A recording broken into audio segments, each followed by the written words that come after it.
Olá, pessoal do Me Salva! Nessa aula, então, a gente vai começar um módulo novo para continuar com o nosso curso de termodinâmica. E o que a gente vai ver nesse módulo é a análise de energia e massa para um volume de controle. Até agora, nos módulos passados, a gente veio fazendo a análise de alguns sistemas, mas a gente nunca considerou um fluxo de massa, né? A gente sempre fez para sistemas fechados. Então, agora, nesse módulo, a gente vai introduzir o fluxo de massa e aí a gente vai fazer a análise de volumes de controle. Então, qual que é a ideia desse módulo? Primeiro, a gente vai fazer aí uma análise, a gente vai aprender a fazer uma análise dos fluxos de massa e do balanço de massa, que é uma coisa que a gente ainda não viu. Depois, a gente vai fazer uma revisão sobre o balanço de energia, agora considerando aquela energia que está associada ao fluxo de massa.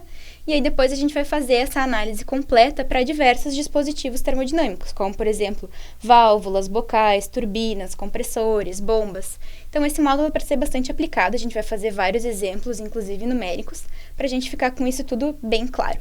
Vamos começar, então.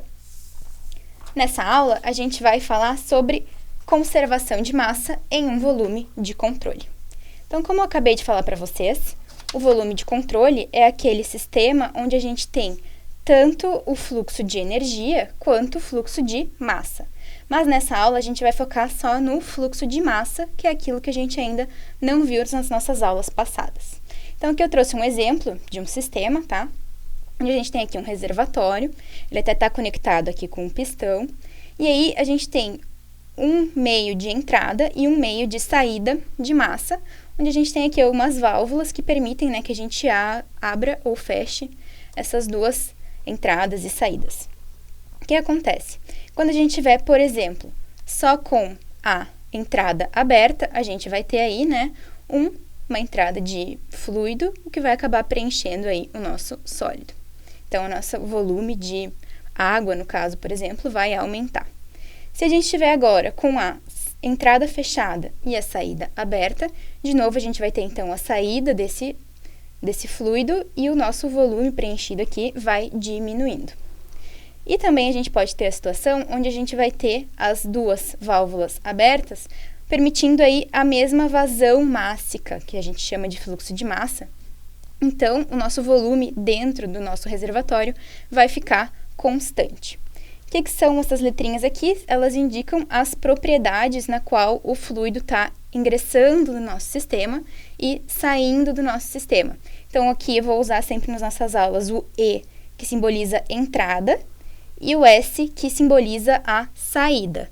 Quando vocês estiverem usando livros que sejam em inglês, é muito comum, às vezes, de encontrar para a entrada as propriedades com a letrinha I, tá? Que ela é de inlet.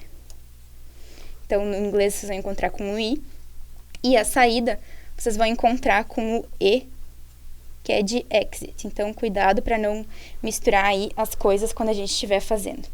Então, como a gente viu, a gente vai ter três situações, né? A gente vai ter um fluxo de massa de entrada, a gente vai ter um fluxo de massa de saída e também a gente vai ter aí uma variação de massa no interior do nosso volume de controle, dependendo, né, se a entrada é maior do que a saída ou se a saída é maior do que a entrada.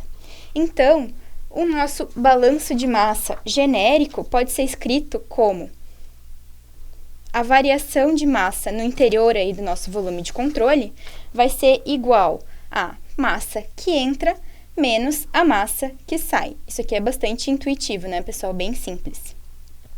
Reescrevendo agora para uma situação onde a gente vai ter mais de uma entrada e mais de uma saída de massa, né? Que a gente vai ter agora, que a gente já escreveu a variação de massa em termos do tempo aqui como uma derivada, dm/dt, e aí a gente vai ter o somatório de todos os fluxos de entrada menos o somatório de todos os fluxos de saída. Essa equação que a gente tem aqui é uma equação que ela se chama de equação da continuidade, que na verdade é ela que expressa, né, que a gente não vai ter continuidade. A massa ela não pode desaparecer, né? Então a gente tem isso aqui, é um balanço de massa, onde tudo que entra menos tudo que sai é igual à variação da massa no interior do nosso volume de controle.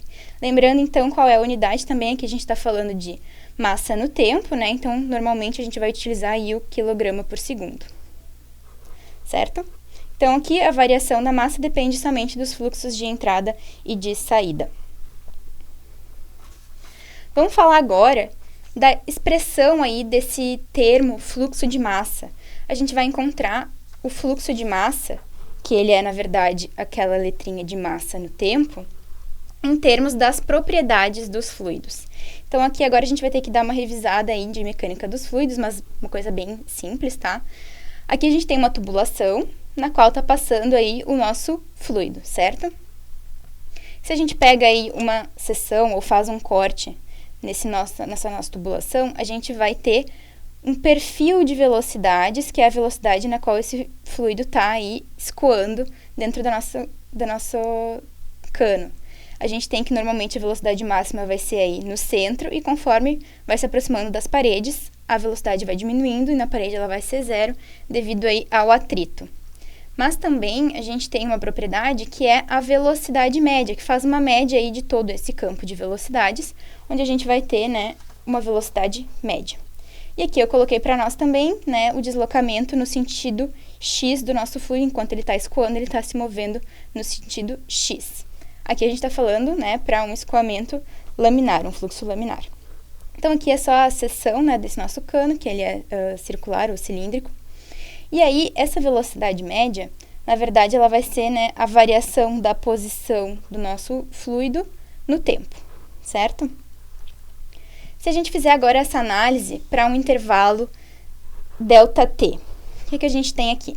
A gente tem, digamos, um estado inicial ou uma condição inicial, onde a gente tem aqui o tempo, que é o T0, e aí nesse T0 o nosso fluido, ou aqui a nossa quantidade de fluido, ele se encontra na posição x0, tá? Aqui a gente está mostrando a área transversal do nosso cano, e a gente, que é o A, e a gente pegou uma área, né, infinitesimalmente pequena aqui, que é o nosso dA. Agora a gente vai passar, né, um intervalo ΔT, e aí a gente vai chegar no instante T, e no instante T o nosso fluido vai estar aí na posição x. Então, aqui a gente vai ter um ΔT e também um ΔX. O que a gente quer saber é qual a quantidade de massa que atravessou o dA nesse intervalo de tempo ΔT. Se a gente pensar, na verdade, vai ser equivalente aí ao volume representado aqui por esse cilindro, onde a gente tem uma área da base que vai ser o nosso dA, e a nossa altura vai ser o nosso ΔX. Então, bom, a gente quer descobrir a massa. Lembrando, né, do conceito de massa, que ela pode ser representada por densidade vezes o volume, e aí, no caso, o nosso volume aqui vai ser o volume do nosso cilindro. Então, essa massa aqui vai ser igual a densidade vezes a nossa área da base, que era o dA, e o nosso volume, que no caso aqui é o nosso ΔX. Quer dizer, a nossa altura, né? É o ΔX. Quem que é o ΔX? Como a gente tinha visto antes pela expressão da velocidade média, o nosso ΔX vai ser velocidade média vezes ΔT. Então, agora a gente vai substituir aqui nessa expressão, e a nossa massa aqui vai ficar igual a densidade vezes velocidade média vezes ΔT vezes dA. Agora, a gente vai passar esse ΔT dividindo, e a gente vai ficar com uma expressão de fluxo de massa, ou massa no tempo, onde a gente vai ter aí ρ vezes velocidade média vezes dA.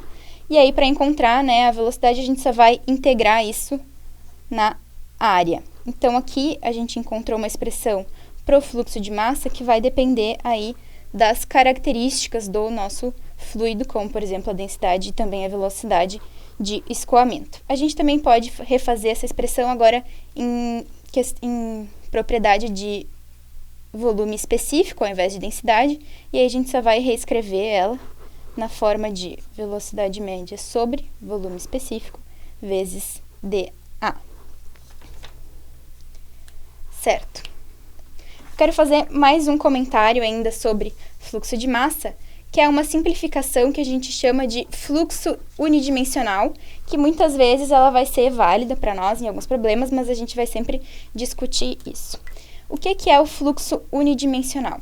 O fluxo unidimensional é uma aproximação que a gente utiliza quando a gente tem que o nosso escoamento do nosso fluido, ele vai ser aí perpendicular à fronteira onde o nosso fluido entra e sai. Então, aí a nossa superfície de controle, né? A nossa fronteira do nosso sistema. Então, toda vez que ele for aí perpendicular, ele tem condições de ser fluxo unidimensional, mas não só isso. A gente precisa também que as propriedades, como por exemplo aqui a velocidade, mas a gente pode falar também da densidade, ela tem que ser igual em todos os pontos aí dessa área por onde o nosso fluido está entrando no sistema. Então, independente da posição aqui onde eu pegar, o valor da velocidade vai ser o mesmo, o valor da densidade vai ser o mesmo, e aí, com isso, a gente consegue simplificar aquela expressão que a gente tinha visto antes, a gente vai tirar a integral. Então, o nosso fluxo de massa, na verdade, vai ser somente ρA e o V, que é o V, que é a velocidade média, né? Ou então, né, reescrevendo também da outra forma que a gente tinha visto, seria A vezes V sobre o volume específico, certo? Aqui agora a gente conseguiu tirar as integrais. Eu queria só chamar atenção também para uma outra propriedade que a gente utiliza bastante, que é essa multiplicação de área vezes velocidade. Ela é chamada de vazão volumétrica, então ela é caracterizada como volume no tempo, então a vazão volumétrica. E aí então, né, se a gente quiser aplicar ainda essas expressões na nossa variação de energia, a gente tinha aqui a nossa, variação de massa, nossa variação de massa, ela era igual aí ao somatório dos fluxos de entrada menos o somatório dos fluxos de saída. A gente pode reescrever ela de uma forma mais simples. Ela vai ser aí o somatório das nossas propriedades aí de entrada menos o somatório das nossas propriedades de saída. Então, aqui a área da saída, velocidade na saída e o volume específico na saída. Então, aqui a gente tem, né, a expressão da variação da massa em função das propriedades do fluido. Então, pessoal, para essa primeira aula de balanço de massa, a gente viu o conceito, né, do balanço de massa, bem simples, a equação da continuidade, e aí a gente escreveu o fluxo de massa em função das propriedades do fluido, e depois também fizemos uma simplificação para o fluxo unidimensional, onde todas as propriedades são iguais em todos os pontos. E aí, então, a gente consegue tirar a integral da nossa expressão e chegar nessas expressões aqui mais simples. Espero vocês na próxima. Tchau, tchau!